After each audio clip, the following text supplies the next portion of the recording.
বাটি উঠে রাখো না, ধুলাবালি করেন না।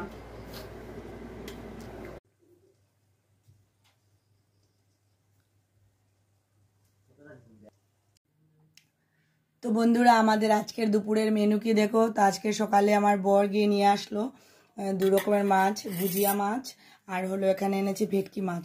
তো ভেটকি মাছটা প্রথমে ভিডিওতে আমি দেখিয়েছি, একদম তাজা তাজা লোকাল ভেটকি মাছ এনেছিল। মাছ না জলে রেখেছিলাম, মাছের জল খাচ্ছিল কি সুন্দর করে।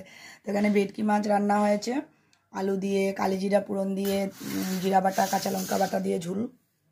আর এই যে ভুজিয়া মাছটা মানে এই ছোটো মাছটা করা হয়েছে পেঁয়াজ দিয়ে, এটা তো আমার ফেভারিট মাছ, আমি ভেটকি মাছ খাই না, আমি এটা খাবো। এখানে করা হয়েছে ঝিঙ্গে চচ্চড়া শস্য বাটা দিয়ে। আর এই ভুজিয়া মাছে তো সকালে কতটা বড় বড় চান্দা বেছে জিরে বাটা দিয়ে সকালে করা হয়েছিল, সকালে খেয়ে গিয়েছিল, এটুকু রয়েছে, সকালে করা হয়েছিল। দেখো স্পেশাল ডিশ হলো ভুজিয়া মাছ দিয়ে কাঁকরোল পুর করা হলো, দারুণ কিন্তু খেতে। এই দেখো এই মাঝখানেটা হলো পাতার ভিতরে মিষ্টি কুমড়ো ফুলের পাতা, মিষ্টি কুমড়ো গাছের পাতার ভিতরে ভুজিয়া মাছ ঢুকানো হচ্ছে, এগুলো হলো কাঁকরোলের ভিতরে। তো এটাই আমাদের আজকের রান্না বান্না, 2 রকমের মাছ রান্না করা হলো, ঠিক আছে। তো টাটা, বাই বাই।